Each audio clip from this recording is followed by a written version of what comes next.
ठाण्यात जर तुम्हाला घरगुती पद्धतीची नॉनव्हेज थाळी खायची असेल तर तुमच्यासाठी मी एक बेस्ट ऑप्शन घेऊन आली आहे. आईच्या मदतीने 29 वर्षीय तरुणाने 5 वर्षांपूर्वी ठाण्यात स्वतःची देशमुख किचन नावाची खानावळ सुरू केली.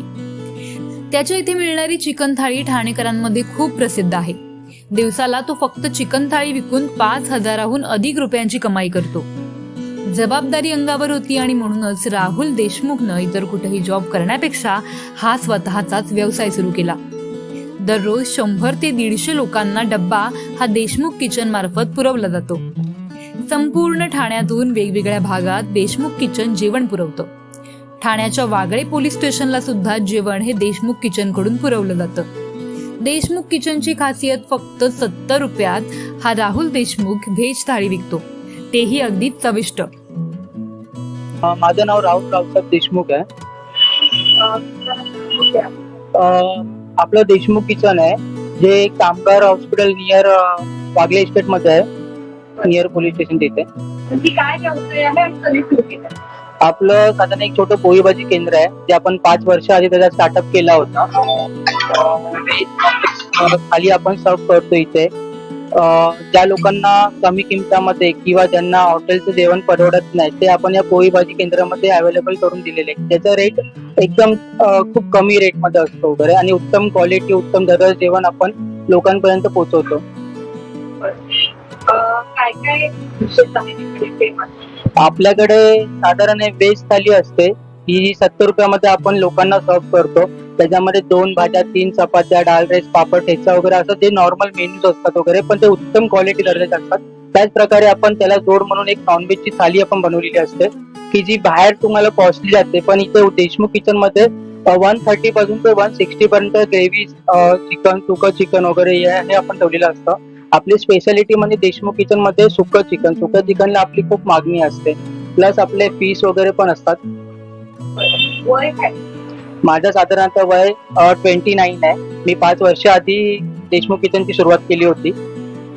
जॉब करण्यापेक्षा आपण असं काहीतरी व्यवसाय करूया असं का वाटतं? 5 वर्ष आधी मी जॉबला होतो फायनान्स मध्ये वगैरे, किंवा मी अनेक प्रकारे जॉब केले, पण जसं जसं लॉकडाऊन आला थोड्या अडचणी वाढत गेल्या तर त्यानंतर थोडं डिमोटिवेट झाल्यासारखं वाटत होतं की आपण एवढं करतो, कष्ट आजपर्यंत आपण केले, जॉब केले वगैरे, पण आपण कोणासाठी करतो की आपण जिकडे जॉब करतो आपण त्यांना मोठं करतो. तर तेच आपण 9-12 तास आपण आपला कुठेतरी छोटा स्टार्टअप केला आणि आपल्या स्टार्टअप मध्ये जर आपण 12 तासाच्या बदली 15 तास दिले तर आपण आपले स्वतःचे मालक आणि उद्योजक मराठी तरुण आहे. मी तर म्हणतो की आज जसं मी करू शकलो तसं तुम्ही सुद्धा या मराठी उद्योजक व्हा. जे आपण लहानपणापासून एक समीकरण बघत आलोय की लहानपणापासून आपण एक समीकरण बघत आलोय की मराठी उद्योजक नाही होऊ शकत किंवा मराठींना धंदा नाही जमत वगैरे, मराठी माणसं नाही करू शकत वगैरे, पण हे समीकरण कुठेतरी आपल्याला बदलायला पाहिजे.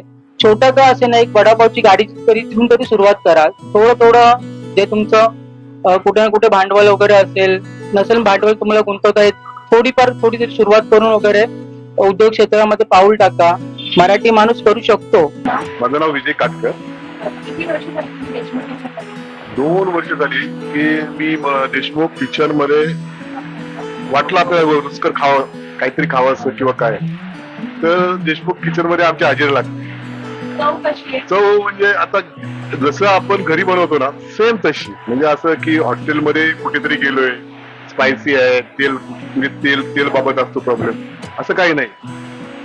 घरी जसं खातो आपण आणि जसं घरी आपल्याला तेल म्हणा किंवा कुठला मसाला म्हणा हे आपल्याला घरचाच जसं देतात आपल्या घरचे, सेम तसंच हे आपल्याला हे करत असतात. माझा आवडता पदार्थ म्हणजे मच्छी, फिश चिकन, आणि हा यांच्याकडे जो मसाला आहे ना एकदम गावरान मसाला, गावठी मसाला. सध्या व्यवसाय करू पाहणाऱ्या तरुणाईसाठी राहुल देशमुख हे एक उत्तम उदाहरण आहे. ठाण्यात कामगार हॉस्पिटल रोडवर असणाऱ्या त्याच्या खानावळीत कायमच गिराईकांची गर्दी असते. तुम्हालाही चविष्ट नॉनव्हेज थाळी आणि व्हेज थाळी याचा आस्वाद घ्यायचा असेल तर नक्कीच राहुल देशमुखच्या या देशमुख किचनला भेट द्या. साक्षी पाटील, लोकल 18, ठाणे.